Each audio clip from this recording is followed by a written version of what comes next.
Any Arsalan जो कि motivational speaker हैं, समिया लारी शेफ जो कि इस वक्त मेरे सामने खड़ी हैं, वे ज्वाइन करने वाली हैं। मेरे साथ मौजूद है राबिया मुजफ्फर साहिबा, क्लिनिकल साइकोलॉजिस्ट हैं, और साथ में उसामा कादरी हमारे साथ मौजूद है जो कि पेरेंट्स काउंसलर हैं। आप सबको मैं अपने शो में कहती हूँ खुश आमदीद। और आ जाइए समिया जी, आ जाइए जी, कैसी आप? ठीक ठाक? वालेकुम अस्सलाम। प्लीज़ आइए जी, हमारे डिस्कशन में ज्वाइन कीजिए जो कि अभी शुरू होने वाली है। और सबसे पहले सवाल, क्योंकि आप आई हैं, आप इसे पूछ लेती हूँ। मुझे बताएं, आपकी ज़िंदगी में कभी किसी ऐसे शख्स से मुलाकात हुई है कि जिससे लिटरली मतलब इन्जॉय तो बहुत करते हैं, इसकी गुफ्तगू इन्जॉय करते हैं, लेकिन उससे डरते हो कि भाई इसके मुंह को तो कोई फिल्टर ही नहीं है, कोई भी बात कर सकता है, कोई भी मजाक कर सकता है? ऐसे तो हम लोग भी हैं बहरहाल। हम लोग जब सब साथ बैठते हैं तो फिर तो कोई फिल्टर ही नहीं होता। लेकिन मजाक, मस्ती या किसी भी चीज़ का मज़ा लेना, इसके दो मकसद हैं। एक तो ये कि आप उसको इंटरटेनिंग के लिए लें, कि आप उस वक्त को एंजॉय कर रहे हैं, अपनी जहनी कैफियत को बेहतर करने के लिए कर रहे हैं, एक अच्छी मेमोरी बना रहे हैं, टाइम स्पेंड कर रहे हैं। उस मजाक के अंदर, उस मज़े के अंदर किसी की इंसल्ट ना हो, या कोई बहुत पुरानी बातें जो किसी की अब फ्यूचर में और प्रेजेंट को हर्ट ना करें, या कोई ऐसी बातें जो उसकी ज़ातियात पे हों। तो इस तरह की चीज़ें जो है ना, वो मैं खुद भी हम अवॉइड करते हैं और कोशिश भी करते हैं कि कोई दूसरा भी ये ना करे, क्योंकि आपको नहीं पता कि कौन किस वक्त से गुजर रहा है और कौन सी बात उसको ट्रिगर कर जाए। बचपन में मुझे याद है कि मेरी बहुत सारी दोस्त थी, उनका नाम जो था वो अनम था। तो मुझे आज भी याद है कि मेरी लाइफ में कुछ 7-8 अनम एक साथी थी। तो हमने एक का नाम गंजी अनम, एक का नाम काली अनम, एक का नाम छोटी अनम, एक का नाम नब्बी, हमें नहीं पता, और एक का नाम मुन्नी रख दिया था कि उसकी अम्मी उसका हमेशा लिटरली। तो जब हम लोगों के भी रिसेंट मुलाकात हुई तो मैंने उसको, हम तो यूज्ड टू थे, तो हमने कहा मुन्नी कैसे, यार ये मुन्नी मुन्नी मत बोला करो। इतनी जोर से उसने बोला कि हम लोग चुप हो गए, कि मतलब कि बचपन में तो चल गया, लेकिन जब वो, क्योंकि अब वो बच्चों की माँ है, अब जो है वो उसको अच्छा नहीं लगा कि मेरे बच्चों के सामने जो है वो मुझे मुन्नी बोले कोई। तो वो अब अक्सर हम लोग कहते हैं, मेरी फुप्पा उनको बेबी बोलते हैं। उसको शायद बुरा लगता हो, लेकिन उसको शायद बताना ना आता, और बाकी बच्चों में हमें इतने मस्ती खोर होते हैं कि हमें नहीं पता चल रहा, और हमें कोई फर्क ही नहीं पड़ता। जैसे दोस्तों में, दोस्तों में फर्क ही नहीं पड़ता कि, और अगर तुम्हें बुरा लगता तो जाओ अपने घर जाओ, ये हम अक्सर कहते हैं। लेकिन बड़े होने के बाद शायद पैरामीटर्स आ ही जाते हैं, और ये मजाक, गंदे मजाक करना, दो मायना बातों में मजाक करना, मेल एंड फीमेल की रिस्पेक्ट को बरकरार रखना, समझते हैं कि शायद ये बहुत मज़ा आ रहा है ये बातें सुन के, महसूस करके, एक दूसरे डिस्कस करके। मैं कभी इस किस्म की गंदे मजाक नहीं करती।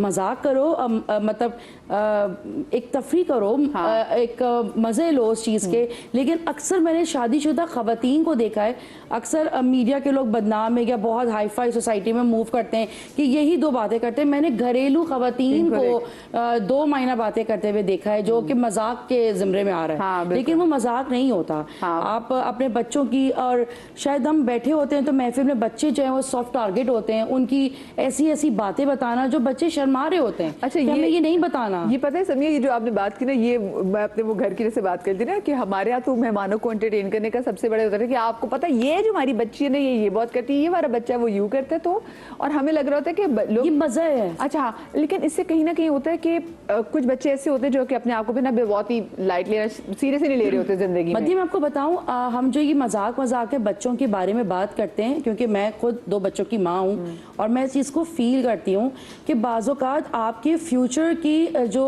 लेवल होता है ना, वो सेट हो जाता है लोगों के नज़र में। ये जब वो कल को बड़े होंगे, जब उनकी शादी का वक्त आएगा या उनकी कोई लाइफस्टाइल का वक्त आएगा, तो हमारे दिमाग में एज अ चच्ची, एज अ फुप्पी, एज अ खाला, एज अ मामी, एज अ रिलेटिव, तो हम कहेंगे कि नहीं नहीं, ये बच्चा बचपन में ये करता था, तो हम अपनी बच्ची की या अपनी बेटी की शादी इससे नहीं करेंगे। जबकि वो बहुत ऑर्डिनरी सी बात होगी, क्योंकि उसके पेरेंट्स ने की हुई है, उसके दादा दादी ने, नाना नानी ने की हुई है, तो हम उसकी पूरी शख्सियत पर डिपेंड कर जाते हैं। पंजाबी में कहते हैं ना कि एक चाका लग जाता है, क्योंकि आपने उसको जो डिस्कस कर लिया है, तो और वो फिर आपने उसको नॉर्मलाइज कर दिया है, आपके लिए वो चीज नॉर्मल हो गई। बिल्कुल। हाँ, आपके नहीं कभी किसी ऐसे शख्स से मुलाकात हुई हो कि जो वैसे तो बड़ा एंटरटेनिंग है, लेकिन आपको डर भी उनसे लगता है? आई थिंक कि अगर इंसान का नेचर सॉफ्ट हो ना, जैसे अगर मैं अपनी बात करूं तो मुझे कभी भी बुलिंग को रिप्लाई करना नहीं आता था, और अभी तक शायद नहीं आता, even at the work place जहाँ पे, क्योंकि अगर आपका वही बात है जो सॉफ्ट टारगेट होता है, तो जब आपको बचपन से बच्चों को स्पेशली ऐसे, जैसे हमारा बचपन गुजरा है कि बड़ों बड़ों को जवाब नहीं देते। तो अगर if a joke is coming from someone Elder in the family, आपको बर्दाश्त करना है। अब वो बड़े की शक्ल बदल जाती है ऑफिस में, वो शायद आपके कोलीग्स होते हैं, आपके एग्जिस्टिंग बॉसेस होते हैं, तो फिर बहुत सारी जगहों पे I really second your opinion कि ये जो आपने बात की ना कि जोक्स में और वल्गैरिटी में भी फ़र्क होता है, और कभी कभी हम ये भी ब्लर कर देते हैं। अगर मैं बात करूँ कि स्पेशली को working space where man and women are working together, तो लग तो रहा होता है कि मजाक है, किसी की नई शादी हुई, आज उसने ऑफ ले लिया, तो भाई बताओ क्या खुशखबरी है। ऐसी बहुत सारी छोटी छोटी बातें हैं जो कि आपको उस स्पेस में जाके बीइंग अ वुमेन कि आपका हर काम करने वाले, बाहर जाने वाले लोगों का कॉन्फिडेंस कितना भी हो, लेकिन सबकी अपनी एक इमोशनल बाउंड्रीज होती हैं। हाँ बिल्कुल। अच्छा, लेकिन खुद आपकी किसी ऐसे शख्स से मुलाकात? Definitely there are so many. और अभी आप जब बात कर रहे थे तो मैं रिफ्लेक्ट ही कर रही थी कि और ऐसी दोस्तियाँ फिर सालों ऐसे भी होता है मदिया कि ऐसे कुछ दोस्त होते हैं जो बचपन के दोस्त होते हैं और आपकी ऑब्वियसली उस वक्त बाउंड्री सेटिंग नहीं होती, लेकिन बड़े होके वही दोस्त वही सारे मजाक जब आपके कुलीग से सामने करते हैं, आप इंसल्टेड फील करते हैं। मे बी एक खास सेटिंग में आपने वो अलाउंस दी हुई है, लेकिन maybe if he is my work colleague और if he is coming with me somewhere जहाँ वो फ्रेंड्स भी इन्वाइटेड हैं, तो I will be very protected about my image in front of him, क्योंकि हम एक ही वर्क स्पेस में जाके काम करने वाले हैं।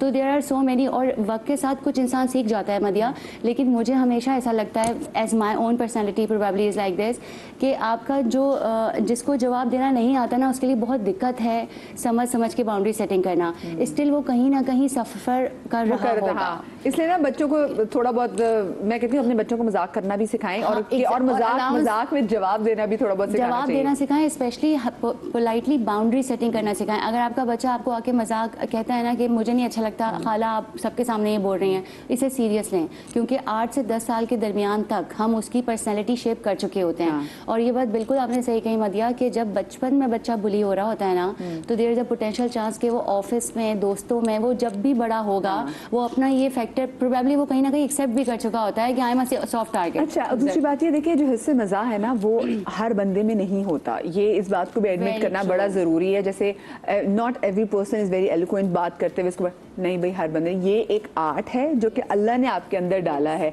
उसामा, आपकी अगर मैं पर्सनल आप सवाल पूछूं, आपकी कभी किसी ऐसे बंदे से दोस्तों में, क्योंकि जो लड़के होते हैं वो तो आपस में उनका तो बाकी कोई फिल्टर नहीं होता जब आप बात करते हैं। देखिए, till grade 8 I was the one who used to be bullied, क्योंकि मैं मोटा हुआ करता था, I used to be slow, मैं स्पोर्ट्स में अच्छा नहीं था, मैं पढ़ाई में भी अच्छा नहीं था, I was not good in anything. तो टीचर्स से लेके, स्कूल मैनेजमेंट से लेके, घर वालों से लेके, दोस्तों से लेके, everybody they had this soft target and I was one of them. सही। सो मतलब अगर मैं अपनी बात करूँ, the reason I am in the field, वो यही वजह है कि I have suffered as a child, जिसके अंदर मैंने ये देखा कि ओके, जब when you are suffering through all those things, तो जब when you go to people अपना दुखड़ा लेके, यू नो, सो जो एडल्ट्स भी होते हैं आपके घर के भी, आपके जो दोस्त होते हैं या जो टीचर्स होते हैं, they don't see as if a child needs help, या इसको साइकोलॉजिकली थोड़ी सी असिस्टेंस की रिक्वायरमेंट है, इसको थोड़ा सा सपोर्ट की नीड है। वो आगे से जो डायलॉग होता था वो ये होता था कि ओके, तुम तो हो ही weak, you need to stand up for yourself. और फिर एक वक्त आया जब मैंने अपने लिए आवाज़ उठाना स्टार्ट किया, और फिर you know it things change around, ठीक है। तो अब मुझे घर पर टाइटल मिलता है, तुम तो कपिल शर्मा हो, तुम किसी को नहीं बख्शते, यू नो। मैं हमेशा कहता हूँ कि this is a reaction basically, I was never like that. मैं ऐसा शेप हो गया because I had to defend myself. मैं पिछले दिनों समीर रायना का वो इंटरव्यू देख ली थी, आई एम सॉरी अगर आप लोगों को लगे कि मैंने हमसाया मुल्क के किसी कमेडियन ने, स्टैंड अप कमेडियन का जिक्र किया है, तो वो एक पास्ट के अगर एक्सपीरियंसेस देखे थे, बड़े बिटर एक्सपीरियंसेस बचपन के एक वक्त, लेकिन उसके बाद वो देखे उसे गो कि मुझे इसकी कॉमेडी बहुत सी जगह पे अच्छी नहीं लगती, बहुत डार्क ह्यूमर है उसका, बट वो जो आपके एक्सपीरियंसेस हैं, और मैंने ऐसे बच्चों को देखा जो बच्चों ने बहुत ज़्यादा सप्रेस हुए हो, जैसे मैं जॉनी लीवर की बात करूं, जिसका बहुत कमाल और सेंस ऑफ ह्यूमर है। इट्स नॉट ओनली कि सेंस ऑफ ह्यूमर, वो स्लैपस्टिक्स, यानी कि वो हाथों की मूवमेंट और पोस्टर से, जैसे अगर मैं देखूं, हम अगर मजाक की बात करें, हंसाने की बात करें, इसमें स्पेसिफिकली आ रही थी, आप चार्ली चैपलिन को देखें, कोई लफ्ज़ नहीं है, लेकिन वो स्लैपस्टिक्स यानी कि बॉडी की मूवमेंट से। देन आप मिस्टर बीन को देखें, जो सबसे उनकी भी यही चीज़ है सारी, ठीक है। और वो कहीं ना कहीं जो मैंने देखा है, जो लोगों को हंसा रहे होते हैं, उनके स्पीच साथ में उनकी कहना की कॉमेडी उनकी बेवकूफ़ी अटैच होती है उनकी पर्सनालिटी के साथ। मरिया, डू यू नो कि मिस्टर बीन स्टैमर करते थे? आपने उनकी मैंने उनकी ना बायोग्राफी जब पढ़ी तो आई वाज वेरी शॉक्ड कि मिस्टर बीन हमेशा बुलीड हुए because of the funny face, और वो जब बात करते थे तो वो स्टैमर करते थे, जो बाद में इस वजह से था क्योंकि वो इतना बुली हुए थे। तो आपका लिंग्विस्टिक खराब हो जाता है when you get so much out of like lack of the confidence takes it. और फिर ग्रेजुअली जब अल्लाह ताला, obviously he was blessed person in a way कि जब ही रियलाइज कि this can be my way of you know getting fame and money, and see everybody now knows Mr. और Bean. देखिए वो मिस्टर बीन को फिर दूसरा आप देखें ना कि वो उसको बोलने की जरूरत भी नहीं पड़ी आपको हंसाने के लिए, बल्कि मैं पिछले दिनों एक इंटरव्यू देख रही थी तो वो कहती थी अल्लाह में देखे तेरे नवाजने के क्या तरीके हैं। किसी ने कहा क्योंकि हर जगह मिस्टर बीन देखा जाता था, उसने कहा कि मैंने एक टाइम के लिए इटली में मिस्टर बीन जो है ना मैंने वो कोशिश की बंद करवा दी। उन्होंने कहा पूरी दुनिया में ब्रॉडकास्ट होता था मिस्टर बीन के एपिसोड्स, इटली में नहीं होते। उन्होंने कहा क्यों? कहते क्योंकि मुझे वहाँ पे वेकेशंस पे जाना होता था और मैं चाहता था मुझे कोई डिस्टर्ब ना करे। मैंने कहा वाओ, आप देखें कि क्योंकि दुनिया में किसी भी कोने पे वो चला जाए आपको मिस्टर बीन से आप वैसे ही कनेक्ट करते हैं। ठीक है, स्टफ टॉयज बच्चों को अभी भी मतलब हमारे बच्चों ने भी अच्छे लगते थे, हमारे बच्चों को भी अच्छे लगते हैं। आप डॉक्टर साहब मुझे बताएं, क्या आप बचपन में या अभी भी कुछ दोस्त हमारे ऐसे होते हैं जिनको हम कहते हैं भाई ये महज़िब गैदरिंग में बुलाने वाले दोस्त नहीं है, इनको कटा देते हैं। डॉक्टर साहब आपके साथ कुछ ऐसा हुआ है? मैं आप सबके बातों से यही याद करने की कोशिश की मेरे साथ क्या हुआ, बचपन में बहुत कमज़ोर हुआ करती थी। तो I always heard the word के ना कपड़ा बांध के घुमा करो या रस्सी बांध के घुमा करो, कहीं उड़ ना जाओ। और वो जो एक इमेज होता है वो आपको कहीं ना कहीं ये बताता है that you are not good enough. So आपको कुछ और अपने ऊपर ऐड ऑन करना है जिससे पीपल स्टार्ट लाइकिंग यू। और फिर मोटे बच्चों को लग रहा होता है कि शायद अगली की तारीफ है, जो पतला बच्चा है मोटा बच्चा समझ जाए उसकी अगली की तारीफ है, अगले की तारीफ उसको नहीं पता कि ये वो फील हो कर रहे हैं, उसको भी ये फील हो रहा होता है। और जिस तरीके से अभी सब कह रहे हैं कि आपकी आइडेंटिटी बन रही होती है उस टाइम पर, तो इट्स रियली इंपॉर्टेंट कि हम किस तरीके के वर्डिंग्स का इस्तेमाल कर रहे होते हैं। आपने स्टार्ट में कहा पंजाबी फैमिलीज के अंदर ये बड़ा नॉर्मल सा कल्चर होता है, and I do agree. I am also belongs to a Punjabi family जिसके अंदर ये होता है कि एंटरटेनमेंट के लिए हम टीवी से ज्यादा अपने बच्चों का यूज कर रहे होते हैं कि नाच के दिखाओ, बात करके दिखाओ, इंग्लिश के 2 लफ्ज बोल के दिखाओ, नकल उतार के दिखाओ, बेटा ये करो फलाना करो। हाँ, और बच्चा जब अटेंशन सीख करता है तो उसको ऑटोमेटिकली लगता है कि वो जो एक नेगेटिव बिहेवियर है वो रीइंफोर्स हो गया उसका। और जब वो कहीं दूसरी जगह पे जाकर करता है तो automatically as a parents, as a family हम अग्रेसिव होना स्टार्ट हो जाते हैं, हम दूसरे मोड पे चले जाते हैं कि तुम्हें ये यहाँ नहीं करना था, बिकॉज उसके जहन में तो कोई सेग्रीगेशन आया ही नहीं इस तरीके का। सो डेफिनेटली मेरे भी 1-2 ऐसे फ्रेंड्स हैं जिनके ऊपर थोड़ा सा मुझे होल्ड करना होता है, जिनका वॉइस नोट भी कभी आ जाता है, I was like okay side पे जाके सुनना चाहिए। ये ऐसा नहीं है जो हम फैमिली में नहीं सुन सकते। मगर कहीं ना कहीं हम ये भी होते हैं कि जैसे जैसे हम बड़े होते हैं तो आप अपनी एक बाउंड्री खुद डेवलप करना स्टार्ट करते हो। ऑल्दो इट्स वेरी डिफिकल्ट, लेकिन वही बात है कि you have to take a first step. कहीं ना कहीं आपको ये स्टॉप करना पड़ता है यहाँ पर। हाँ, अच्छा समी, आपको क्या लगता है कि मजाक करने में और मजाक उड़ाने में वो जो बारीक सी है लाइन है क्या है? मैं आपको बड़ी मज़े की बताऊं कि मैं अभी कुछ 2-3 साल पहले तक अपनी अम्मी और खाला से भी ये फेस कर चुकी हूँ, और उसके बाद मैंने ही उस पर एक बहुत बड़ी एक मतलब घर जाके जिससे मैंने प्रॉपर अपना कहते हैं ना वोकल होना, क्योंकि मैं एक ऑर्गेनाइजेशन रन करती हूँ, मेरे इर्द गिर्द तकरीबन हर वक्त की कोई 50-60 ख़वातीन मौजूद होती हैं, हर वक्त होती हैं। तो एज अ बॉस, एज आप एक मेंटोर, आप एक लीडिंग पोजीशन पे, लोग आपकी सक्सेस को देख के या आपको एडमायर कर रहे हैं, आपको नहीं पता कि आप रात कैसे सोए और क्या आपकी घर से सोच के आप निकल रहे हैं, लेकिन आप जो है वो बहुत आप लोग आपको पसंद करें, लोग समझते हैं पता नहीं कितने नौकर मेरे घर पे, कितनी गाड़ियां हैं, मैं तो कभी शायद चम्मच भी नहीं पकड़ा होगा, मेरे बच्चे भी नैनी पालती होंगी। तो मतलब कल शादी में भी बोला कि हाँ ये तो खाना ही नहीं पकाती, ये तो बाहर से खाना आता है। मैं कहा सब हवा में जिंदा रहते हैं, मतलब हम घर में ही नहीं रहते, तो मतलब बाकायदा वोकल होना पड़ा। अच्छा, एक तो लोग खुद से अपने दिमाग में परसेप्शन बना के वो आप पे चिपका भी देते हैं मजाक। ब्रेक आ गई जी, अच्छा हम इसको कंटिन्यू करेंगे, छोटी सी ब्रेक के बाद कहीं मत जाइएगा।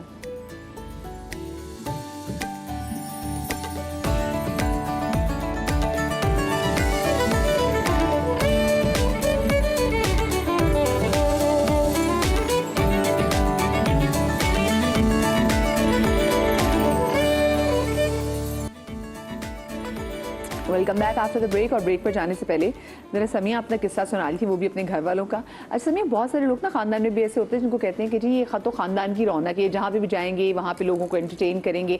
फिर एंटरटेन करने का कभी कभी लोगों पे प्रेशर इतना होता है कि फिर आप मजाक करते हुए छोटे बड़े को भी नहीं देखते, क्योंकि आपसे तवक्को आते हैं कि हमने तो और अक्सर उन लोगों को बुलाया भी इसीलिए जाता है कि ये आएंगे और रौनक लगाएंगे। मैं आपको वही बता रही थी कि जैसे कि मेरे इर्द गिर्द की सारी खवातीन होती हैं, क्योंकि हम लोग मेंटोरशिप कर रहे होते हैं, तो मैंने अपनी अम्मी को और अपनी खाला को अपने इवेंट से बुलाना छोड़ दिया। वो ये पैरामीटर ही भूल गई कि मैं एक बॉस हूँ, और वो मेरे को वर्कर्स के साथ, मेरे एम्प्लॉयज़ के साथ बैठ के मेरे बचपन की कहानियाँ सुना रही थी, जो कि वही बात कि वो ज़रूरी नहीं था।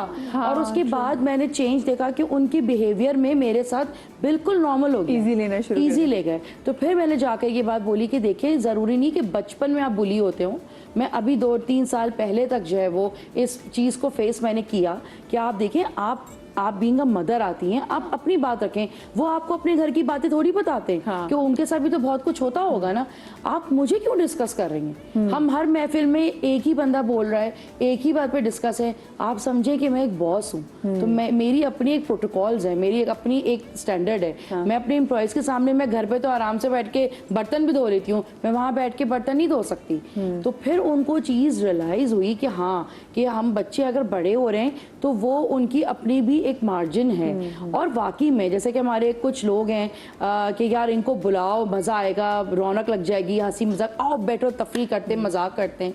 लेकिन वही बात कि मजाक करने में और एक बेइज्जती करने में एक फ़र्क होता है। मजाक करने में, बाकी मजाक उड़ाने में बहुत ज़्यादा फर्क हमारे होता एक रिलेटिव थे, वो जब हम महफिल में बैठते थे, मुझे याद है मैं छोटी सी थी, अम्मी और नानी और खाला लोगों के साथ जब हम उस तरफ अपनी ननिहाल में जाते थे, तो वहाँ पे ये होता था। हमारे ननिहाल में कुछ इस तरह की फैमिलीज थी जिनका सिर्फ मकसद सिर्फ खिल्ली उड़ाना, हाँ, कि इसको मजाक कहते हैं सिर्फ मजाक करना। तो मैं बचपन छोटी यानी थी कि तो मैं मजाक उड़ाना, हाँ, मजाक उड़ाना, जिसका असल जो मकसद है मजाक उड़ाना, मजा लेना नहीं, मजाक उड़ाना। तो बाज़ों का एक ना शक्लें भी बन जाती थी, खानदान में खिंचाव भी होता था, फिर अगली दफ़ा जाने में मना भी हो जाता था कि नहीं यार अच्छा नहीं लगता। ये खुल के कोई बात नहीं कह पाता था कि हम बेइज्जत हुए, लेकिन ये होता था कि हम जो है ना वो जाएंगे नहीं। तो आप अपनी रिश्तेदार भी खो जाते हैं, आप अपनी एक अच्छा सॉफ्ट रिलेशन भी ख़राब कर देते हैं, और ये चीज़ें शायद मेरे ख्याल से लॉन्ग टर्म के लिए ठीक नहीं है।